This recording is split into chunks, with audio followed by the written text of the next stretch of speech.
आज जुम्मतुल मुबारक के मौका पर राजौरी कस्बा की तमाम मसाजिद में उलमाए कराम ने एक ख़ास मौजू पर बात की।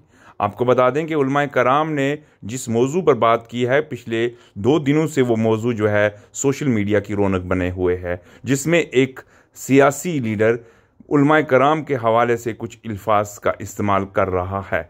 ऐसे में उलमाए कराम ने आज जुमा के मौका पर तमाम मसाजिद में इसकी मजम्मत की और कहा कि उलमाए कराम किसी के गुलाम नहीं और ना ही उन पर किसी का इख्तियार है, और बाबा गुलाम शाह बादशाह दरगाह जो है वो भी किसी जमात का हेडक्वार्टर नहीं बल्कि मुसलमानों का असासा है। लिहाजा एडमिनिस्ट्रेटर औकाफ ऐसे लोगों पर फौरी तौर पर कार्रवाई करवाए या उनसे माफ़ी मंगवाए।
मैं आपसे गुजारिश करूं, कोई किसी भी पार्टी हो, हमें किसी पार्टी से कोई गलत नहीं।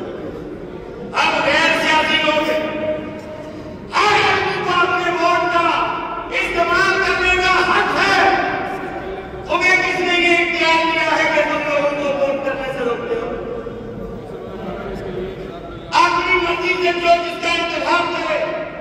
4 आदमी मैदान में आते हैं, 4 में से 1 जीत का आता है, 3 हार जाते हैं। तुम्हारे लिए शर्म की बात है कि तुमने हारने के बाद लोगों का छीना विश्वास कर दिया है। कभी कुछ बकवास करते हो। मैं तुम्हें बड़े अदब के साथ आज कहना चाहता हूँ, जिला डिप्टी कमिश्नर राजौरी से भी और यहाँ के एसएसपी से भी कहना चाहता हूँ, हम अमन पसंद लोग हैं, हम अमन चाहते हैं, हम किसी भी हाल में बदअमनी नहीं चाहते। अगर आप अमन को कायम रखना चाहते हैं तो फिर ऐसे लोगों के मुंह पर लगाम दो। और सुन लो, हम किसी के गुलाम नहीं, हम मदीने वाले के गुलाम हैं। हम किसी के हाथ पर टिके हुए नहीं हैं, हम मदीने वाले सरकार के हाथ पर टिके हुए हैं। मौला जिंदा नहीं से रहा। जो लोग उनको परेशान करते हो, कभी कुछ बयान जारी करते हो। अरे किसी चीज, हाँ ये अल्लाह के दस्ते कुदरत में है, ये मेरे और आपके दस्ते हाथ में नहीं है। और मैं उन साहब से भी कहूंगा, अभी भी मौका है, अल्लाह की बारगाह में तौबा करो। तुमने और माँ की तौहीन की है, और माँ की तौहीन से आदमी दीन से चला जाता